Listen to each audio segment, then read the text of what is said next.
Ma'am अभी आप सरसों खरीद का जायजा ले रहे थे, किसानों से बातचीत भी कर रहे थे, क्या दुख तकलीफ किसान बता रहे हैं? दुख तकलीफ ये है कि पहली बात तो अगर हम किसान मजदूर से शुरू करें, जो मौसम आप देख रहे हो, मौसम से काफ़ी नुकसान हो रहा है, नमी भी बढ़ रही है।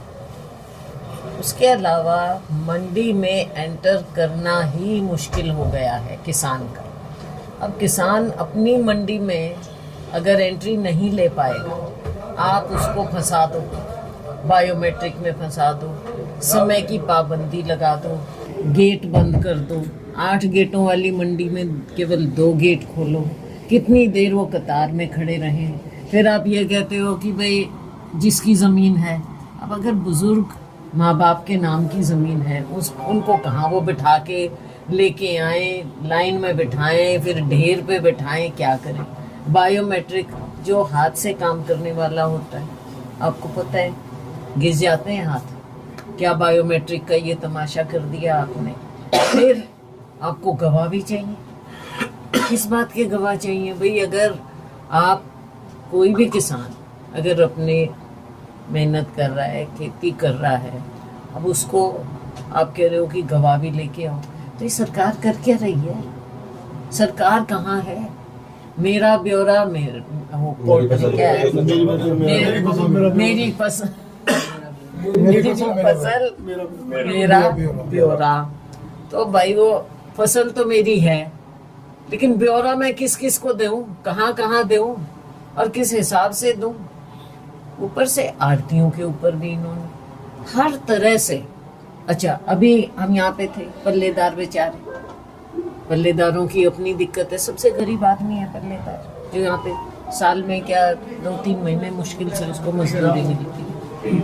अब उसके ऊपर भी कंप्यूटर ये वो, पहले तो उसको कंप्यूटर लिटरेट करो। आपके अपने अफसर तक कंप्यूटर लिटरेट नहीं है और आप सोच रहे हो कि पल्लेदार कंप्यूटर लिटरेट हो जाएगा। ऐसी बातें हैं जो बिल्कुल प्रैक्टिकल नहीं है, व्यवहारिक नहीं है। जब आप जमीन पर जाओ, ये अफसर फाइलों में लिखवा के कुछ भी भेज देते हैं ऊपर, और ऊपर सरकार ना देख रही है, ना अपनी सोच लगा रही है, ना अनुभवी लोगों से या जमीन के लोगों से आप उनकी बात सुनते हैं।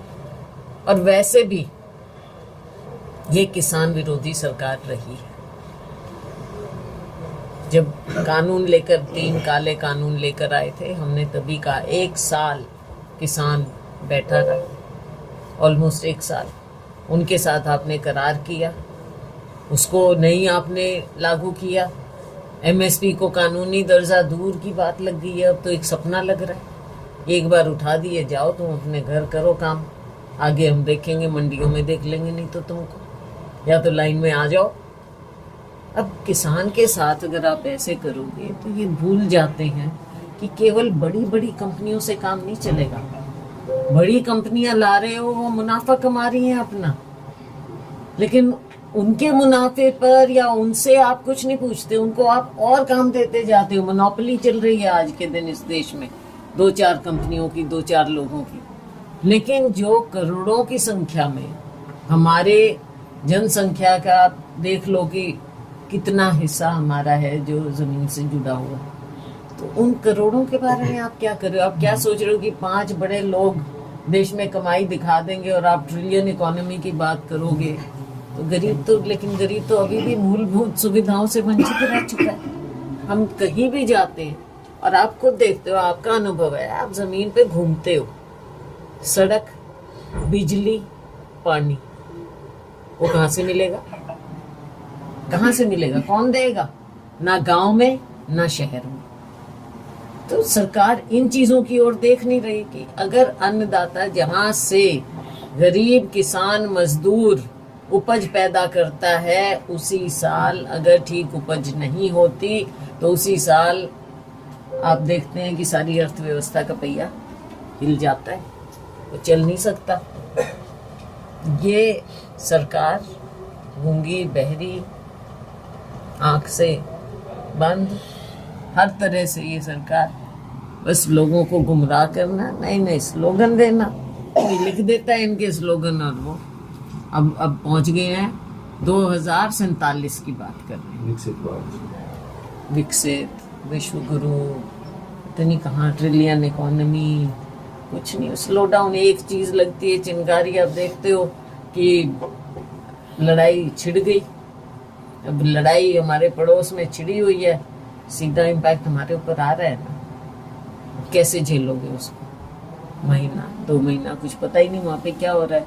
रोज गिनती करते हैं और लोगों को दिखाते हैं गिनती करके कि देखो हम कितने बहादुर हैं, हम 1 टैंकर ले आए, 2 टैंकर आज रिलीज करा लिए। ये 1-2 टैंकर से हमारे 140 प्लस करोड़ प्लस जनता को अब कैसे ये चीजें पहुंचाओगे? गैस सिलेंडर लाइनें लग रही हैं और आप कहते हो पूरा है। भाई आप देखो कि देश में भी क्या हो रहा है, हमारे गरीब के साथ क्या हो रहा है, और जो हमारी मंडियां हैं वो कैसे खत्म होती जा रही हैं। आड़तियों के साथ आप ज्यादती कर रहे हो, सबके साथ ज्यादती हो रही है। कम से कम पॉलिसीज तो ठीक करो, अपनी पॉलिसी, अपने देश को तो ठीक चला लो। डबल इंजन क्या double engine?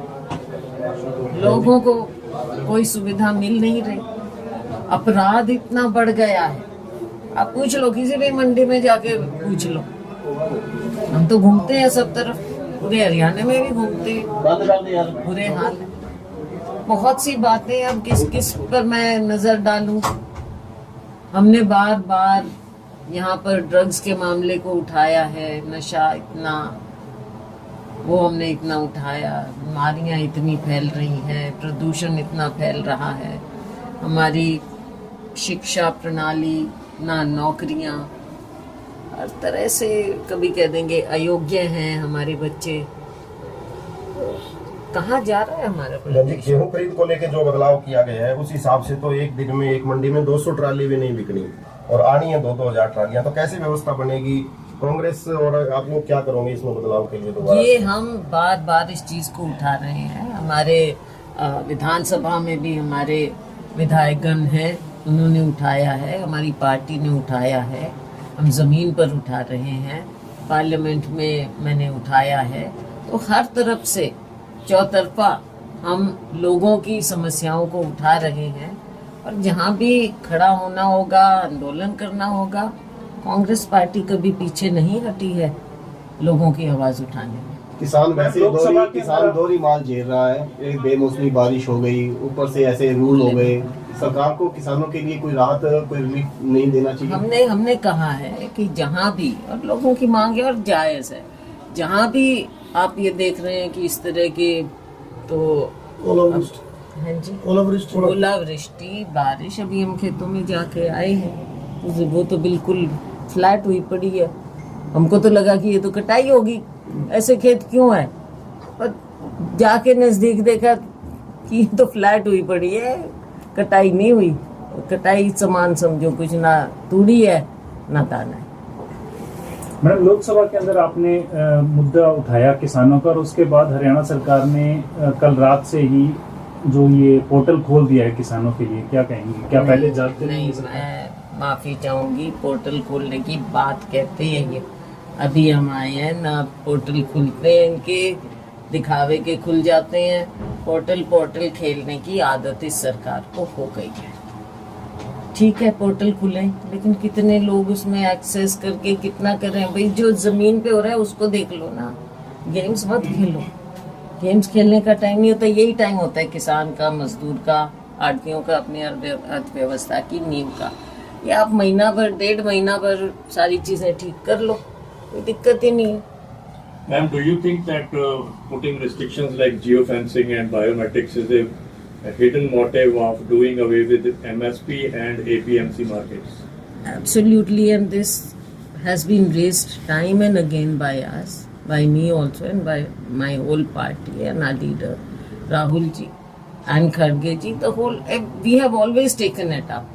Congress has always stood for Kisan Mazdoor, but this government has been anti-farmer right from the beginning, and this has been proven that they only stand for few monopolistic big corporates. More than that, they don't think of the common man, of the kisan, of the mazdoor. And unfortunately, this country will pay a heavy price for this if we do not think of our basics, our foundation. The villagers, as I said, those who are working at the very bottom. Congress के बड़े राज्यसभा चुनाव में 5 कांग्रेस करोड़ के बड़े vote नेता हैं, कांग्रेस के बड़े नेता है राहुल गांधी। कल 5 मिनट दिए जाते हैं उनको बोलने के लिए, इतने बड़े मुद्दों को लेकर वो बातचीत रखना चाहते थे सदन में। ऐसा है, सदन में राहुल जी एक बार नहीं, बार बार, वो हमारे एलओपी हैं। लोकसभा के एलओपी होने का बहुत बड़ा मायने होता है। सरकार तो मनमानी करती है, हमेशा करती रही है। माननीय प्रधानमंत्री जी तो सदन में आने की ज्यादा कृपा करते नहीं है, लेकिन एलओपी की एक जिम्मेवारी है और वो बार बार मुद्दे उठाना चाहते हैं जो आम लोगों की दिक्कतें हैं उनके, और देश के सामने जो चुनौती हैं, बड़ी चुनौती है, उससे आगाह करना सरकार को उनकी जिम्मेवारी है। और राहुल जी ने बार बार ये प्रयास किया है सदन में, बार बार, पर आपने खुद देखा उनकी आवाज़ को दबाने के अलावा और कोई बात नहीं, हमेशा उनकी आवाज़ को दबाया जाता है सदन में। राज्यसभा में 5 क्रॉस वोट हुए थे मैम 5 विधायकों के। आप कैसे देखते हैं इस पूरे खेल को, और आपके हिसाब से क्या कार्रवाई उन विधायकों पे होनी चाहिए? देखो, पार्टी एक कार्रवाई पर चल रही है, तो मैं बीच में, मेरा बोलना अच्छा नहीं होगा, मुनासिब नहीं है। पार्टी एक कार्रवाई कर रही है, लेकिन डैमेज ये तो हुआ हमारा पार्टी को। बिल्कुल डैमेज हुआ है। जहां हमारे 37 वोट थे, वहां पे केवल 28 वोट आए, तो वो पार्टी इसका विश्लेषण तो कर रही है, लेकिन ये मैं मानती हूँ कोई अच्छा मैसेज नहीं गया। जीत गए बौद्ध जी, करमवीर बौद्ध जी, उनको बधाई है, ये एक अच्छी बात है कि वो जीत गए। जीत है, लेकिन हाँ, ये कमजोरी आनी नहीं चाहिए। मैडम, ये सवाल राघव है। चड्ढा है आम आदमी पार्टी के राज्यसभा सांसद है, उनको उपनेता से हटाया गया है, किस तरीके से देखते हैं आप? ऐसा है, ये आप पार्टी जो है केवल एक व्यक्ति पे चल रही है, जो वो चाहते हैं, चाहे पंजाब हो चाहे कहीं भी हो, वो किसी और को ऐसा लगता है कि अब देखो छोटी पार्टी है, उसमें आप क्या डेमोक्रेटिक प्रोसेस सोच सकते हो। अब कोई ना हमको राघव चड्ढा जी का इतना पता, ना हमको इनकी पार्टी का ज्यादा कुछ पता है। ये जरूर है कि पंजाब में इनकी सरकार और पंजाब के लोगों के साथ खिलवाड़ हो रहा है। सरकार 2047 विश्व गुरु विकसित भारत हिंदू राष्ट्र बनाने की बात करती है। ये गैस और तेल के चक्कर में मुस्लिम कंट्रियों पर डिपेंड पड़ी है। हालात इनकी ये है, आपके सामने एक सिलेंडर के लिए लोगों को मारामारी हो रही है पूरे प्रदेश में। हम तो कह रहे हैं कि आप किसी भी देश से मत दबो। ये ना हो कि अमेरिका आपको डिक्टेट करे कि कहाँ से आप पेट्रोल लो, कहाँ से आप गैस लो, कहाँ से क्या करो। डिक्टेट कर रहे हैं वो तो आज के दिन। मोहलत देते हैं भारत सरकार को, भारत देश को मोहलत देते हैं कि 1 महीने आप कहीं भी चलो, आप कहीं और से खरीद लो, वरना सैंक्शन, वरना आप नहीं खरीद सकते। तो भारत तो एक बड़ा हमारा महान देश है, हम दब के क्यों किसी से चलें। और हमारा देश तो भाई ऐसे है जैसे अपना इंद्रधनुष होता है। हमारे देश में तो वो सुंदरता है, वो विविधता है, और उसका हमें गर्व है, हमें वो बचा के रखना चाहिए। और एक एक नागरिक, कोई भी धर्म है, कोई भी जाति है, ये तो सर्वधर्म समभाव की बात है हमारे देश में, और आपस का प्यार ही इस देश को सदियों से बचा के रखा है। टोल टैक्स के लिए एक टोल टैक्स पे इतना टैक्स बढ़ा रखा है, आम जनता पे इतना बोझ बढ़ा है और सड़कें सारी टूटी पड़ी है। बिल्कुल, मैंने भी ये बात उठाई भी है हमने, और आम नागरिक जो भी सड़क पे उतरता है वो सब महसूस करते हैं। ये सड़क है कि गड्ढे हैं, अब तो ये कहानी हो गई है। और हाईवेज का भी जो हाल हो रहा है, हाईवेज की क्वालिटी, और ये हमने दिशा मीटिंग में भी बार बार उठाए कि जो क्वालिटी होनी चाहिए, चाहे NHAI है, चाहे स्टेट की सड़कें हैं, कहीं क्वालिटी नजर ही नहीं आ रही। क्या कारण है कि भाई आप पैसा तो दिखा देते हो, लेकिन वो सड़क कहाँ है? सड़क रोड़े 4 दिन में वो उखड़ जाते हैं। और टैक्स पे टैक्स बढ़ा लो आप। अब टैक्स यहाँ बढ़ाने का मतलब क्या था? एक जी, राज्यसभा चुनाव में बाकी 4 सांसद थे आपकी पार्टी के, वो सक्रिय रहे थे, आपकी उसमें दूरी किसमें? राज्यसभा चुनाव में हाँ। 4 सांसद थे, विधायकों के साथ थे, आपकी दूरी थी। मुझे बुलाया ही नहीं किसी ने, मुझे बुलाया ही नहीं। तो शैली चौधरी जी और हाँ? बालाजी आपके समर्थक वो विधायक है। भाई मेरे तो सारे हैं, मैं तो 37 को उनका कहती नाम- हूँ, कांग्रेस की मैं हूँ, कांग्रेस के 37 हैं सारे हैं। मैम अभी हाल ही में वीरेंद्र सिंह की सद्भाव यात्रा सिरसा में आई थी और आज जेपी हिसार के सांसद जो आए हैं उनसे सवाल पूछा गया तो उन्होंने कहा कि यह यात्रा जो है पार्टी की अधिकारी की यात्रा नहीं है, तो उसको लेकर आपका क्या? उन्हीं से पूछो भाई, मैं क्यों बीच में।